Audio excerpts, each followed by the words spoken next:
Sejak ribuan tahun yang lalu, manusia memandang gunung sebagai simbol kekuatan. Gunung berdiri kokoh, menjulang ke langit, seakan tak pernah berubah. Namun, pernahkah kita bertanya, mengapa Al-Quran menyebut gunung sebagai pasak? Bukankah pasak digunakan untuk menegakkan sebuah tenda? Lalu, apa hubungan antara gunung dan pasak? Apakah ini hanya sebuah perumpamaan? Ataukah terdapat hikmah yang lebih dalam? Dalam video ini, kita akan menelusuri makna ayat tersebut melalui tafsir para ulama. Kemudian melihat bagaimana ilmu geologi modern menjelaskan struktur gunung. Mari kita mulai. Menyelami wahyu, memahami semesta.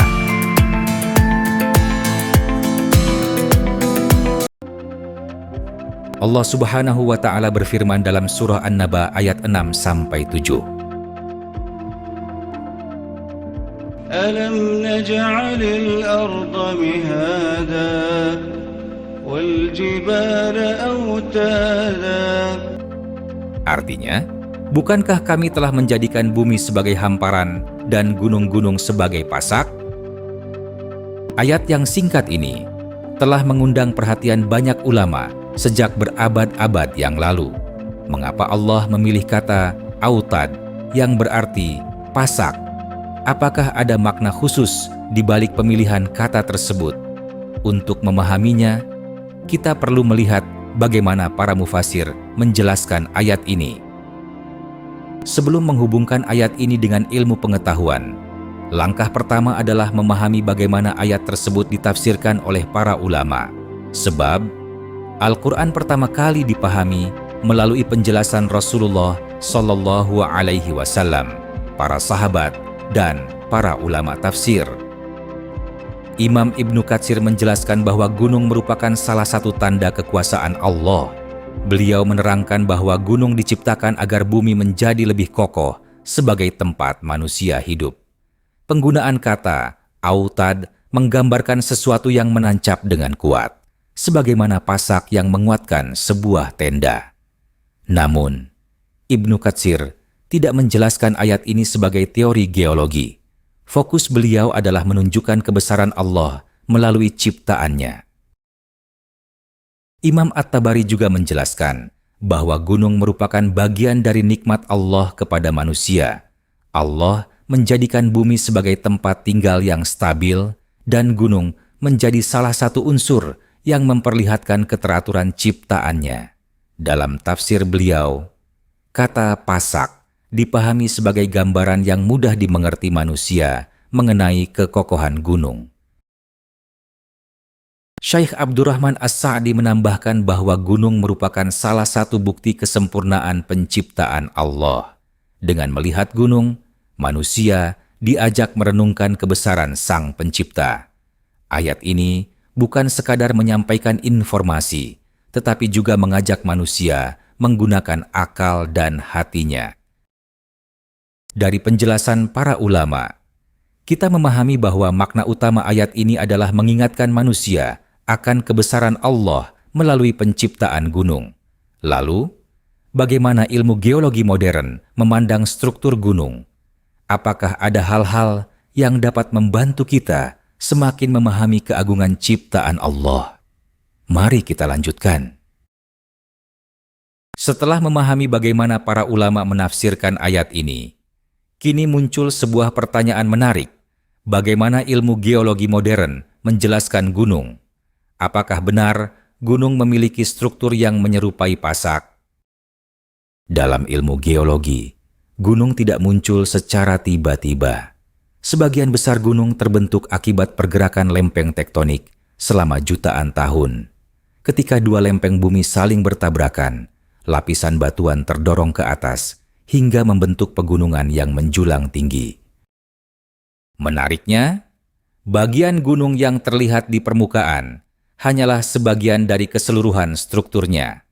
Para ahli geologi menjelaskan bahwa banyak pegunungan memiliki bagian yang memanjang ke bawah kerak bumi. Fenomena ini dikenal sebagai akar gunung, yang dijelaskan melalui konsep isostasi.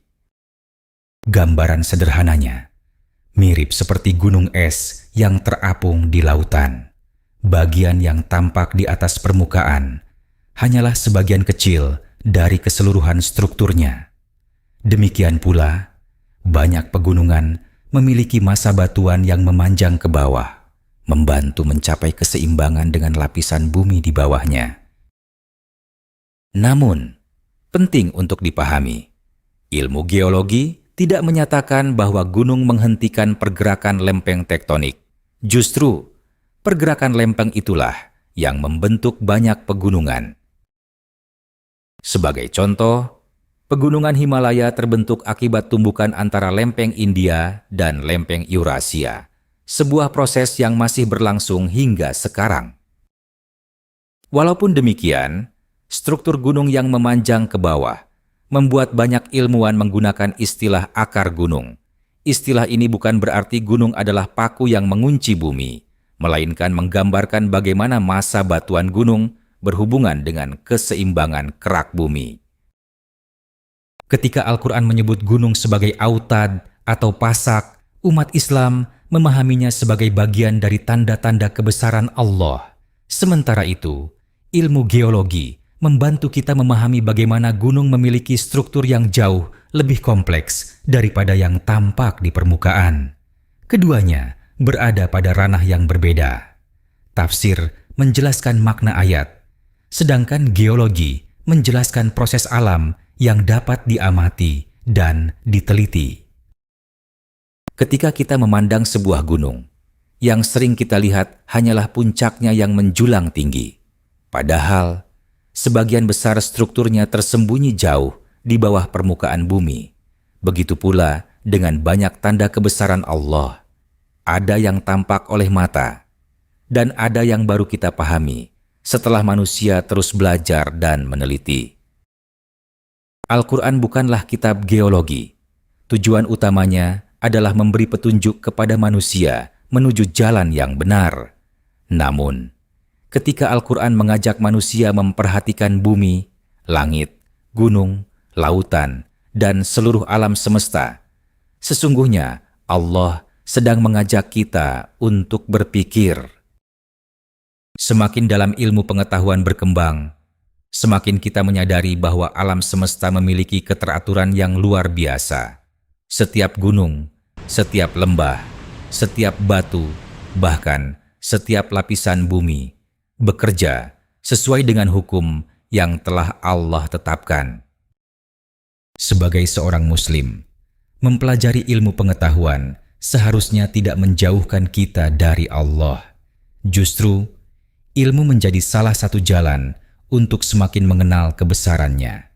Karena setiap penemuan baru hanyalah membuka sedikit demi sedikit rahasia ciptaannya yang begitu luas. Maka, ketika Allah berfirman, dan gunung-gunung sebagai pasak, kita tidak perlu tergesa-gesa mencari pembenaran ilmiah untuk setiap kata. Yang terpenting, kita memahami makna ayat sesuai penjelasan para ulama, lalu menjadikan ilmu pengetahuan sebagai sarana untuk semakin mengagumi kebesaran Allah. Sebab, baik wahyu maupun alam, keduanya mengajak manusia kepada satu tujuan yang sama, yaitu mengenal Sang Pencipta. Gunung yang menjulang, bumi yang luas, dan langit yang membentang, semuanya adalah ayat-ayat Allah yang dapat kita saksikan setiap hari. Tinggal satu pertanyaan untuk diri kita masing-masing. Sudahkah kita merenungkannya? Terima kasih telah menyaksikan episode kali ini. Jika video ini bermanfaat, jangan lupa tekan tombol like, subscribe, dan aktifkan lonceng notifikasi agar tidak ketinggalan episode berikutnya. Bagikan video ini kepada keluarga dan sahabat. Semoga ilmu yang bermanfaat ini menjadi amal jariah bagi kita semua.